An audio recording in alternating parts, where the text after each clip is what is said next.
Some beautiful quotes from Neville Goddard's 1968 lecture, The Great Mystery.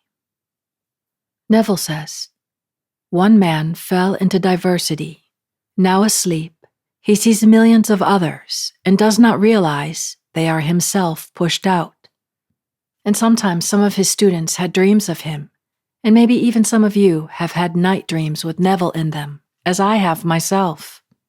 And Neville says, "When you meet me at night, it is because you have conjured me out of the depths of your own being. I am always with you, but not on this level.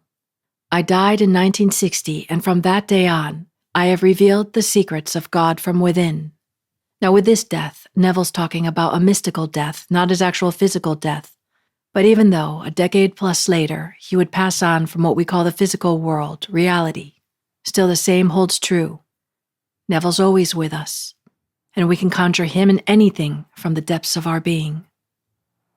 Neville goes on to say, "We are all on this cross, but we have not died, for only God dies. It is God who is speaking in William Blake's beautiful statement, 'Unless I die, thou canst not live.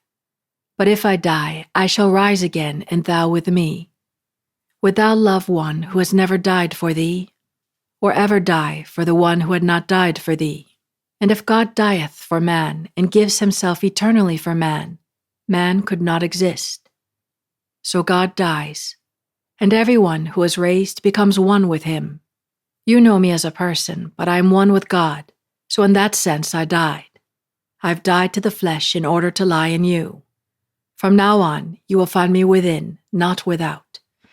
And Neville, adding to Blake's quote, he says what he did because when he spiritually awoke, Neville realized firsthand that everything we call reality is just a projection, projected from within our consciousness, made up from our beliefs, faiths, feelings, our imaginings, whatever we put our attention to, especially the things we return to, or the things we're familiar with and easily fall into, whether things that got conditioned from this lifetime or a previous lifetime, aka previous wake dream. And reflecting symbolically on the time of Easter and resurrection, Neville says, "God is buried in you, and this is a story of his seed. Unless a seed falls into the earth and dies, it remains alone. But if it dies, it brings forth much. Here is the story of life through death. God dies for your salvation. His death is your redemption. He was with you from the beginning, experiencing all of your pain and joy.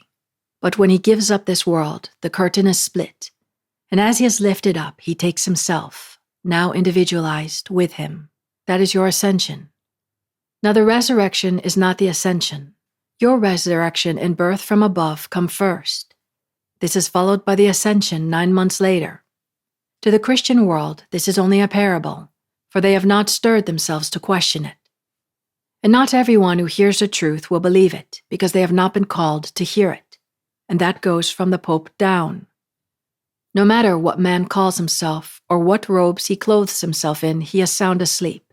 Anyone who believes in a man who lived 2,000 years ago thinks things happen on the outside and has no desire to question the meaning behind the parable.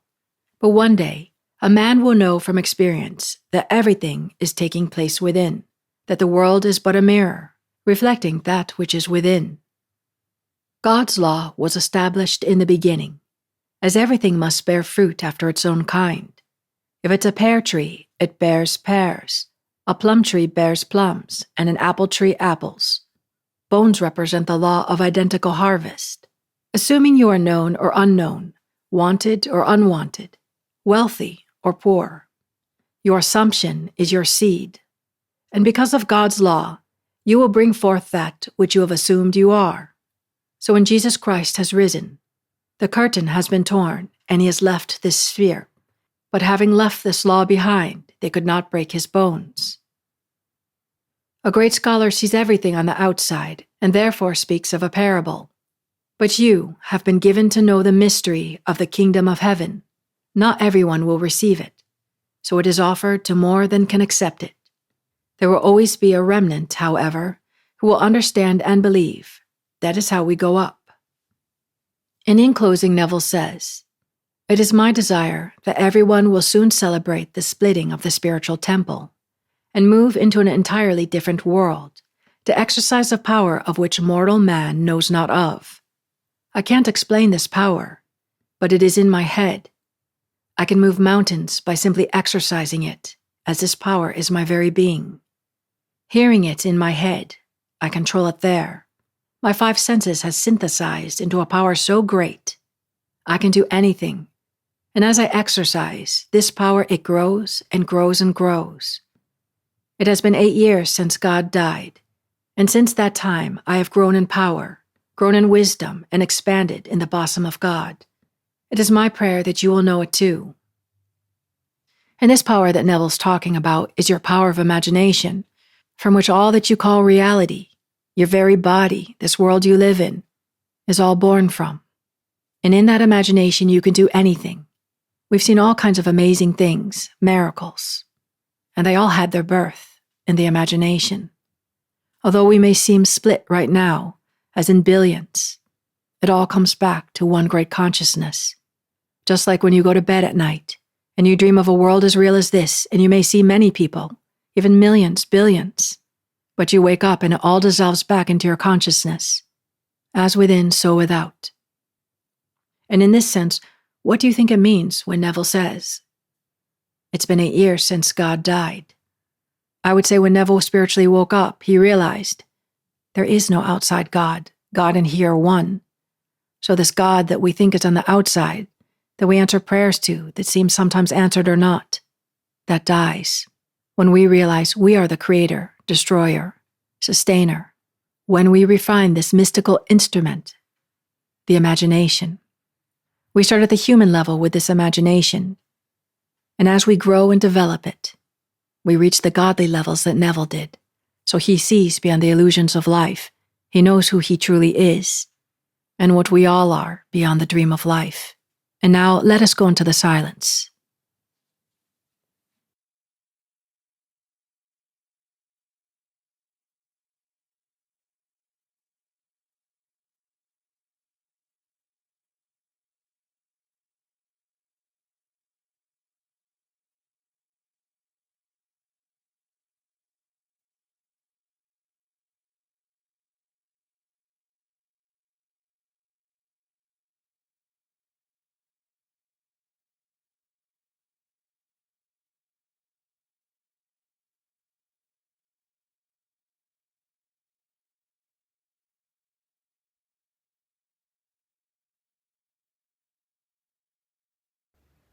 Good.